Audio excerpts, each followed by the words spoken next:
Estamos de volta com o programa Você Pode Ser Feliz aqui pela Rede Século XXI, conversando com você sobre Sínodo lá em Roma, uma preocupação que toda a nossa igreja tem por esses dias. Aliás, por esses dias, porém, tem todo um trabalho que é feito ao longo de todo o ano, um trabalho preparatório, né, que a igreja chama de instrumento de trabalho. E esse instrumento de trabalho ele vem norteando um pouco todas as preocupações que a igreja tem em relação a tantos assuntos tão especiais. E nessa semana, de uma maneira muito, mas muito mesmo especial, a família. Como é que nós compreendemos a nossa família hoje? Quais são os erros, quais são os acertos? Quais são as dificuldades, quais são as preocupações? Como é que a igreja pode ajudar a família a ser um sinal de evangelização, respeitando a nossa modernidade, respeitando o nosso tempo, fazendo sempre o que, para mim, é muito importante, um juízo de valor sobre as coisas que estão interferindo diante da nossa família. Eu acho que hoje nós não podemos ser aquelas pessoas muito duras, muito turronas, de que só nós temos a verdade para pensar, para avaliar a sociedade em geral.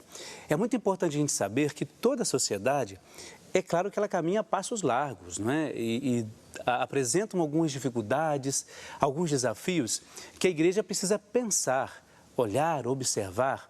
Afinal de contas, a igreja, ela quer ser a inspiração de Deus na terra. Ela quer ser a inspiração de Deus na vida das pessoas. E como é que a igreja pode ser e pode ajudar a família a viver isso de uma maneira muito especial? É claro que quando se fala de família, a gente tenta lembrar com todo carinho essa construção de pessoas que estão ali vivendo sob o mesmo teto, com as suas dificuldades e com as suas diferenças. É por isso que no bloco anterior eu falava com vocês sobre a questão da vocação à vida. Quando a gente tem, em princípio, essa vocação à vida, a gente tem como referência do nosso trabalho saber que a nossa palavra, o nosso testemunho, aquilo que nós queremos tem um peso na sociedade hoje. E esse peso daquilo que nós pensamos ajuda a sociedade a pensar um pouco melhor. E quando se trata de família, mais ainda.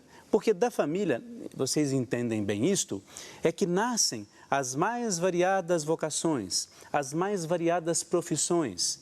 Nas famílias acontecem os grandes conflitos, as grandes dificuldades. Quantos filmes, por exemplo, aí nós temos que retratam algumas dificuldades familiares e que, claro, acabam sendo para nós uma referência do nosso trabalho, da nossa reflexão. E, claro, a igreja ela não pode se furtar a isso. A igreja não pode se omitir de maneira alguma. É por isso que sempre você vai ouvir falar que a igreja tem um sínodo, ou um encontro, uma reflexão, ou uma carta do Papa, ou uma carta do seu cardeal, do seu arcebispo, do seu bispo, falando de algumas temáticas que são essenciais para a nossa vida de hoje. Então, por isso que quando nós falamos de família, eu quis começar falando sobre essa questão da vocação à vida. Porém, essa vocação à vida, ela tem que estar dentro da família relacionada àquilo que é mais importante. E aí, para mim entra um dado muito importante que será que dentro da própria família existe essa questão do respeito mútuo entre os cônjuges, entre pais e filhos? Será que existe a preocupação de fato com o outro? Porque, segundo o nosso sínodo, uma das últimas reflexões que nos foi apresentada é de que a família, além de ser uma vocação à vida, ela é um lugar onde se deve respeitar o outro naquilo que ele é. E eu acho isso muito bom. Sabe por quê? Na família não pode haver a manipulação de ninguém. Não pode haver. É difícil isso porque nós não temos tantos elementos para trabalhar isso aqui. Mas é importante a gente pensar nisso.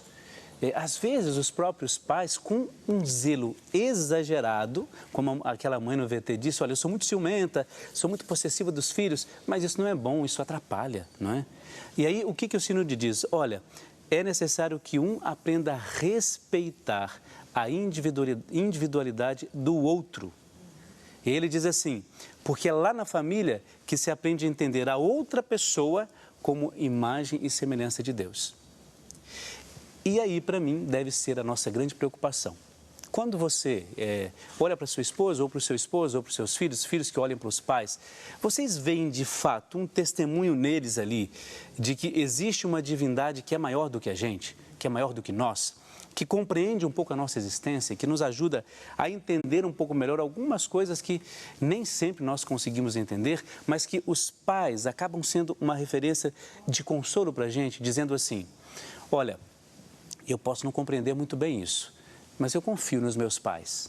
Eu tenho plena confiança de que aquilo que eles esperam de mim, ou pensam para mim, ou rezam por mim, é o que vai ser melhor.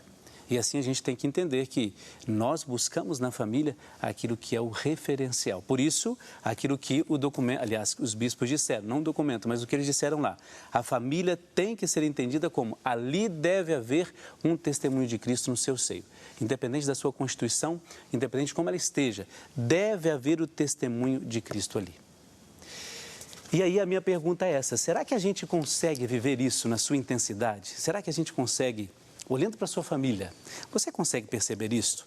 Você acha que, olha, a minha família, aos trancos e barrancos, ela dá testemunho para a gente. E aí a gente consegue ver assim, olha, vamos pensar um pouco melhor sobre isso. Vamos pensar como nós vamos viver a nossa referência enquanto família, enquanto pessoas que lutam por aquilo que é melhor, tá bom? Muito bem, a gente vai ler os interativos agora. Eu quero lembrar da sua participação. É muito importante que você participe e coloque os seus pedidos de oração, como nós já fizemos com alguns aqui. 0 operadora 19 3871 9620, ou então pelo e-mail serfeliz@rs21.com.br, ou hoje com mais agilidade através do Facebook, facebook.com/Rede Século 21. E aí a gente espera toda a sua manifestação e vamos ler aqui os seus pedidos de oração. Como, por exemplo, Maria Bernardino Henriques, ela é de Mandaguari, lá no Paraná. Ela pede oração pelas graças alcançadas e pede oração pela saúde do esposo José Henrique, que vai passar por um cateterismo no dia 13, ao meio-dia, na próxima segunda-feira. Claro, Maria, nós vamos rezar sim pelo José Henrique, pode ter certeza disto. Maria Helena Silveira, de Muzambinho, lá em Minas Gerais, ela pede oração pela saúde de Nicolas, por ela mesma e também por toda a sua família. Lídia Gomes de Almeida Santana, ela é de Paratinga, lá na Bahia. Ela pede oração pela sua saúde e também por saúde de Elitânia e família. Quem também faz o seu pedido de oração é a Patrícia Aline Oliveira Santos, de Valinhos, no interior de São Paulo, aqui onde nós estamos.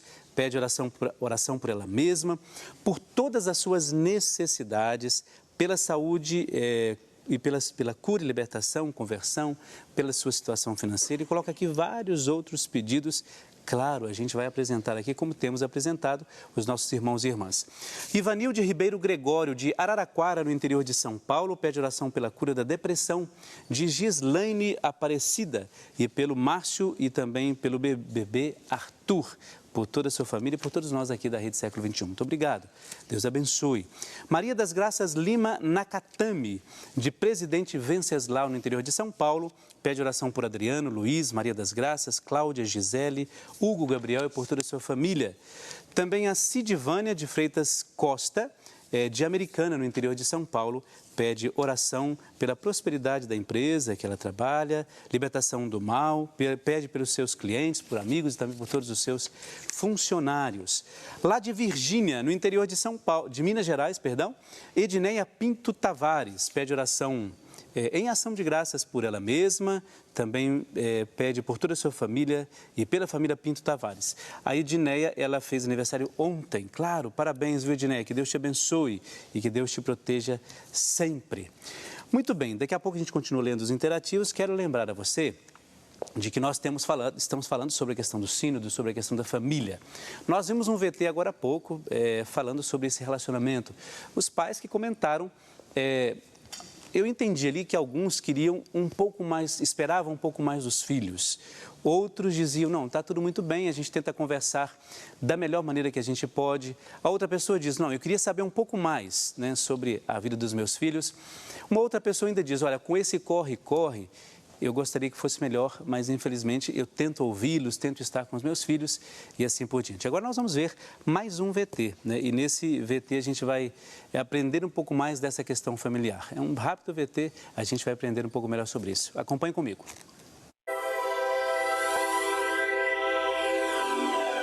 Você conta tudo que acontece na sua vida pra eles ou não? E por quê? Você conta? Conta.